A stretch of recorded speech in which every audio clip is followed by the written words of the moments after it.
things are going so fast, can barely keep up. Silver is back over 26, which is deflationary for us. If it drops back down, it becomes inflationary for us. But silver is up. Gold's at what they call 1988, which is knocking on 2000's door. Uh, Oil is back over 124 a barrel. Nat gas is basically back over 5 per cubic foot.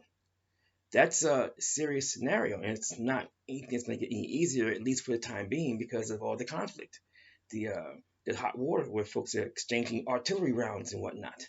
So there's consequences to that, and now you're seeing things that's going to begin to tighten, and as they begin to tighten, supplies of things begin to tighten, and what you're going to see is become inflationary for those that have a non-subsistence economy. The Amexem-Moor-Empire nationals are not going to be immune to that because indirectly everyone's going to take a hit across this planet in one form or another regarding economics. It's just what it is. So the way I figure it, under common sense rules, this thing's got 31 Earth days remaining. Uh, but since ego can overpower and does overpower common sense more often than not, this thing can drag on for who knows how long. And that's going to impact supply lines and supply chains and everything else. And speaking of supply lines, the reason why I say 31 days max, uh, because it's going to be difficult to maintain those troops out there in the field for 31 Earth days more without being able to properly resupply.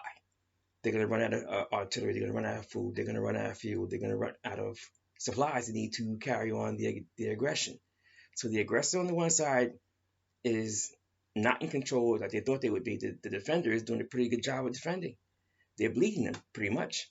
So I know the defender is begging for outsiders to come and provide them with what they call no-fly zone, which is a moot point. First and foremost, if that was the case, artillery will take in uh, and do massive damage that the aircraft uh, won't be there to do. And they got tons of artillery and tons of artillery rounds. I talk about the aggressors now. In terms of the other aspect of the no-fly zone, look, they've shot down over 40 the aggressors' aircraft and over 40 of their helos using Stinger missiles. And the Stinger missiles have an altitude capacity of 11,000 feet, 11,000 feet, which means they already own the airways from 11,000 feet down. Their air force is still in the air against the aggressor. The aggressor is losing some of their frontline fighter jets, and it's a fight.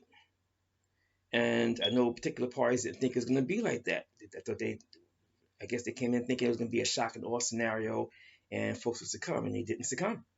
Now they're in a fight. You can't occupy um, that space with the troops that he has.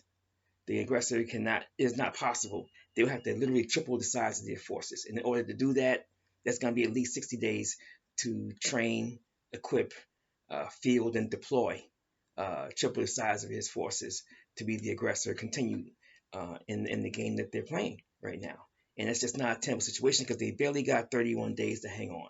And I'm not even sure they can even last that long because you can't conceal that many bodies coming back, and they've already lost a lot. And you can't replace the equipment that you lost because there's a ban. You can't get semiconductors. Since the aggressor can't get semiconductors, it can't build particular things, it can't repair particular things. And that equipment is not cheap to begin with. So when they deal with that, with those type of sanctions on them, I'm not going to get into why they're having the conflict and all that. No, who's right, who's wrong. Not our business, not our place, not our fight.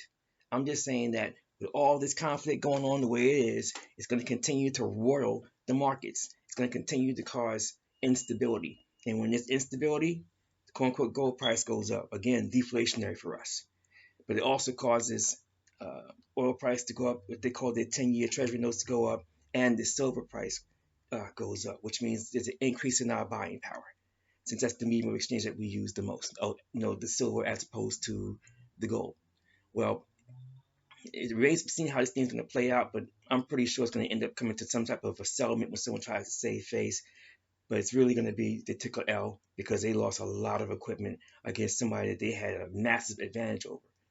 But at the end of the day, these things impact markets, and that impacts the buying power of the silver. So when our fiscal budget laws, when we go to acquire things off our fiscal budget laws, the silver that we use to buy equipment, material, supplies in the fiscal budget laws gets impacted whether or not it goes up or it goes down.